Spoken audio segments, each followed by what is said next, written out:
Alright guys, so here we have another problem dealing with hyperbolas. We're given the following information. We're given the vertex, we're given the focus or the foci, and we're given the center at the origin. Alright? And what they want us to do here is write the equation of this hyperbola in standard form. Alright? So the first step we need to do is determine what we are dealing with. Are we dealing with a horizontal or a vertical hyperbola? Alright?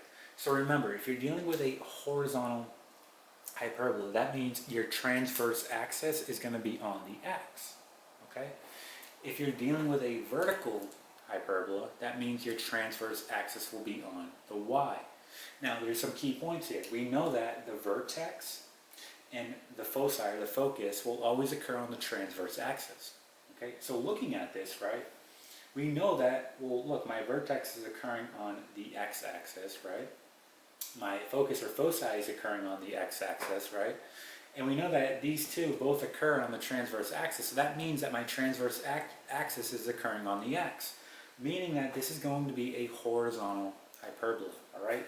So this is definitely going to be a horizontal hyperbola. Let's go ahead and write out the equation we use for a horizontal hyperbola, right? And that's going to be the following. We have x squared all over a squared minus y squared all over b squared equal to 1. Okay? Now it's our job to start filling in these values. Notice what we have here.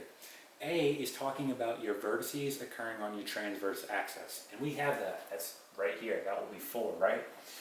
Okay? B is talking about your co-vertices occurring on your conjugate axis. In this case, that will be on the y. We do not have that value, right? However, we're given the focus or the foci.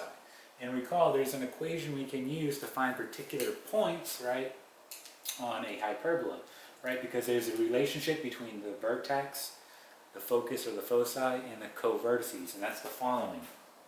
We have c squared equal to a squared, and this will be plus b squared, right? That's the following relationship that we have, where c is our foci, right? A is our vertices occurring on the transverse axis, and b is our co-vertices occurring on the conjugate axis. Okay, so let's go ahead and plug these in and solve for b, because we have c and a, right? So c, again, is talking about your distance from the foci to the center. In this case, we know our center is at the origin, so it's 0, 0. So again, if your foci is here at 10, right, the distance is going to be 10, so you're just going to have 10 squared, right? A, again, if your vertex is occurring at 4, right, we know the distance to the origin will be 4, so this will be 4 squared, and this will be plus b squared, okay? So this will just be 100 equal to 16 plus b squared. We want a minus 16 on both sides, right, and we get 84 equal to b squared. So we know what b squared is now, okay? We know it's going to be 84. Now, what we have here is we can start plugging in these values. So we know what a squared is, right? It's just going to be 4 squared. So let's go ahead and write our final equation here. So we have x squared all over, right, a squared, which we know is going to be 4 squared or 16, right, minus y squared all over, right, b squared, which we know is 84, equal to 1. This here will be our final equation of this horizontal hyperbola. Now, take a look at the difference here between the equation of an ellipse and a hyperbola. So recall back to the equation of an ellipse, right? This would be addition here, right? However, when you're dealing with a hyperbola, notice that you have a negative there, right?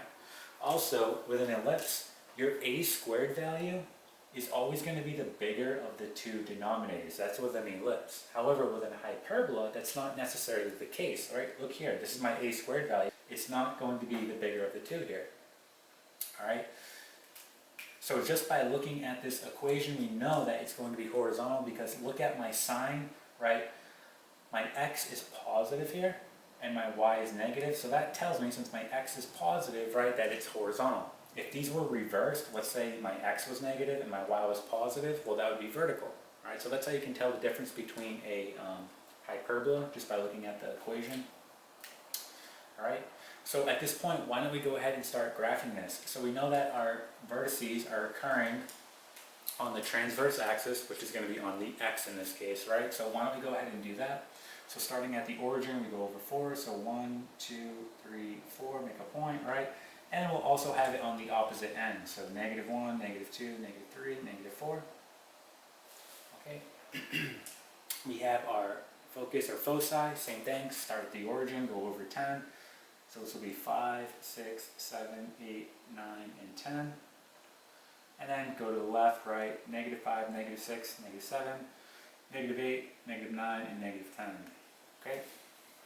And if you want, we can go ahead and label these points. So we know that this here is going to be -4, 0. This will be 4, 0. Right, -10, 0. And 10, 0. Okay? Alright, last thing, let's go ahead and put on our co-vertices. So again, notice that we have b squared, it's going to be 84, right? So if I have b squared equal to 84, right? If I just want to find that b value, I take the square root on both sides, right? So you get b equals the square root of 84, right? And if you do this out in your calculator, you should get the following, right? You will get 9.16, right? So we'll just round it to 9.2, right? So this would be plus or minus 9.2. Okay? So all we have to do here is go up 9.2 and go down 9.2, right? We're talking about the co-vertices occurring on the conjugate axis, in this case the y, right? So 1, 2, 3, 4, 5, 6, 7, 8, 9, and 10. Alright, so this guy will occur right about here. And then same thing, 1, 2, 3, 4, 5, 6, 7, 8, 9, 10, right? -10, and then this guy will occur right here. Alright. So at this point, what we can do is just draw in our little box between our vertices. This will help in the graphing process. So all you're going to do is just draw in a box connecting the vertices and the co-vertices. So it will look like this. So starting here, we're just going to go up vertically, right? And again, we're doing this by hand, so it does not have to be perfect. Right, but ideally, you'd be using a ruler, all right, with this. Okay, there it is. Then we can just draw in our hyperbola, opening horizontally, so that is going to look like this.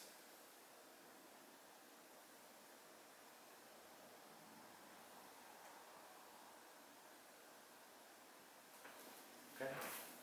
Now, one last step.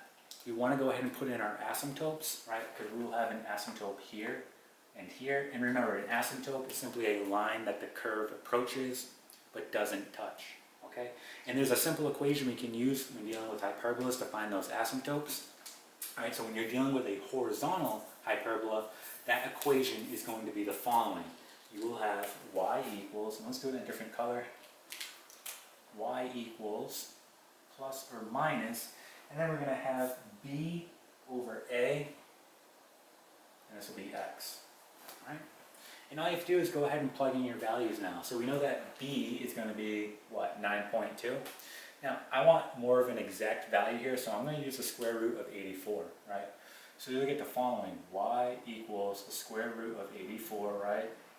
That is going to be my b value. My a value is what? Well, it's going to be 4, right? And this is x, and just make sure you have plus or minus. All right, so here is your equation of those asymptotes. And what you can do is just go ahead and put those on. And again, you're doing it by hand, so it does not have to be perfect. Ideally, you'd be using graphing software while you're doing this. So a graphing calculator or something on the computer, all right? And this problem is now complete.